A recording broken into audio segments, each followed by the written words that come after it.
All right, these are the answers to Term 3 practice for our exam.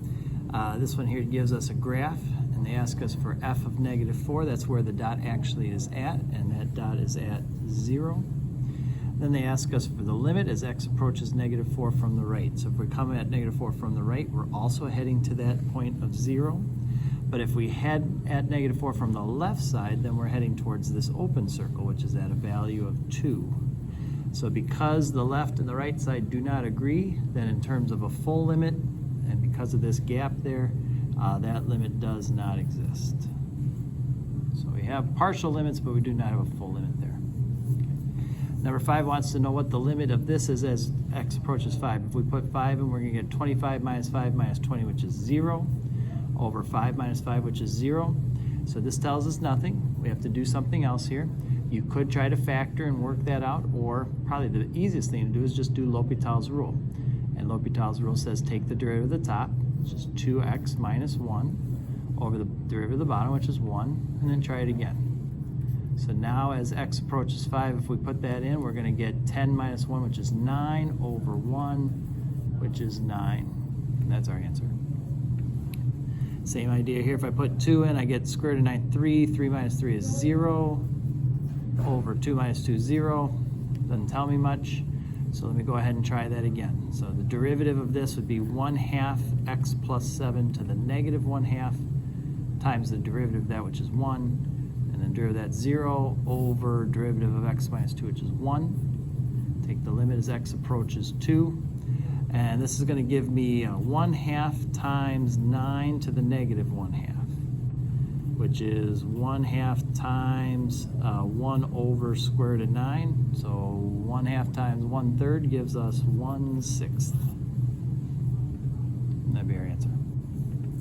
For number 7, we want to know as x approaches 2 for this. So if we're coming at it from the left, so this would be the limit as we approach 2 from the left side, it would equal 2 squared plus 6, which would be 10.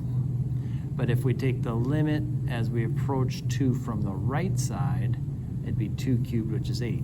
So again, we have a gap. It would look very similar to this one here, where we have that gap there. So this limit does not exist. If for some reason it would have been just the left or just the right, then we could have done that piece, but not all together. This one says determine the limit of this when f of x equals this. This is an easy problem if you understand what this is. This is the definition of derivative. So this is really just asking what is the derivative of this? And the derivative of that is 6x. That's really all it was asking. You can overcomplicate that for sure, but that's all that's asked there. Now we're asked to find dy dx for this. This is a product rule. And so we need to take the derivative of x cubed, which is 3x squared, times the square root of x plus 1 as is, plus now keep x cubed the same, times the derivative of x plus 1, square root of x plus 1, which is 1/2 x plus 1 to the -1/2 times derivative of that, which is 1. Okay. Now, that is our derivative, but that doesn't match anything here. So we have to do a little bit more work to get there. Now, 2 ways to do this. One way would be you could just put a number in. You know this is the derivative. So you could put a number in, something simple. Say put 1 in. You would get 3 times 1 squared times the square root of 2. So that'd be 3 square root of 2. Plus put 1 in, 1 times 1/2 times 1 over square root of 2. You'd end up with 1 over square root of 2. All right, and then you could try to see which of these kind of works itself into that same thing, right? That would be one idea. I don't know if anyone's going to want to try that. This does make it difficult. The simplifying is what makes this difficult. So let me just show it to you. The 3x squared, square root of x plus 1 is still going to stay the same. I'm going to rewrite this as x cubed over 2 times square root of x plus 1. And then we're going to get a common denominator, and that's going to be this 2 square root of x plus 1. So I'm going to multiply top and bottom by that.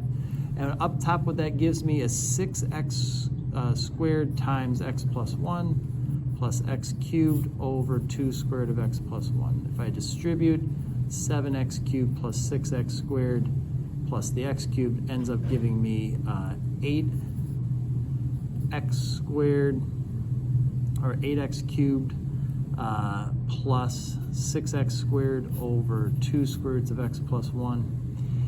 And then from here, you can do a little bit more simplifying and whatnot to try to get to your answer, which is going to end up being, I actually think there might be a mistake here. Oh no, I screwed up. This is 6, plus the 1 makes 7. My fault. I was getting a little nervous there. B is our choice. Okay, not an easy problem, for sure. So take a look. If you feel good right there, then if you feel good on that first part, be happy with that. Okay, to get it all the way to there was a little much. Find the equation of a tangent line at the point 6,4. So we already have our point. Now, if you wanted to, you could put 6 in for x and see which one of these gives you 4 for y. So 24 minus 6 doesn't, so you can get rid of that. 24 plus 2 does not. 1.5 minus 6 does not. Actually, the only one that gives you 4 for an answer is D. So without even having to do a derivative, you could actually answer this question. But let's just kind of do the derivative anyway. Derivative of f will be 1/2 times 2x plus 4 to the negative 1/2 times the derivative of this, which is 2. 2 and the half cancel. We end up with 1 over square root of 2x plus 4. That's our derivative. So now if I put 6 into that, I'm going to get 1 over the square root of 12 plus 4. That's 1 over square root of 16, which ends up being 1/4. So there's my slope. Then I could do y minus y equals slope times x minus x, and then work that out eventually to equal d. Find the point on the graph of this function here where the instantaneous rate of change is 3. What that means is instantaneous rate of change is another name for derivative, right? So really we want to know when is the derivative equal to 3. So our derivative for this function would be 3x squared. We want to know when does 3x squared equal 3. That's when x squared equals 1, or when x equals positive or negative 1. So if I were to put 1 back into the equation, I'd get 1 minus 2, which is negative 1. If I were to put negative 1 in, I'd get negative 3. So our answer is B. All right, that's part 1. We'll come back for part 2.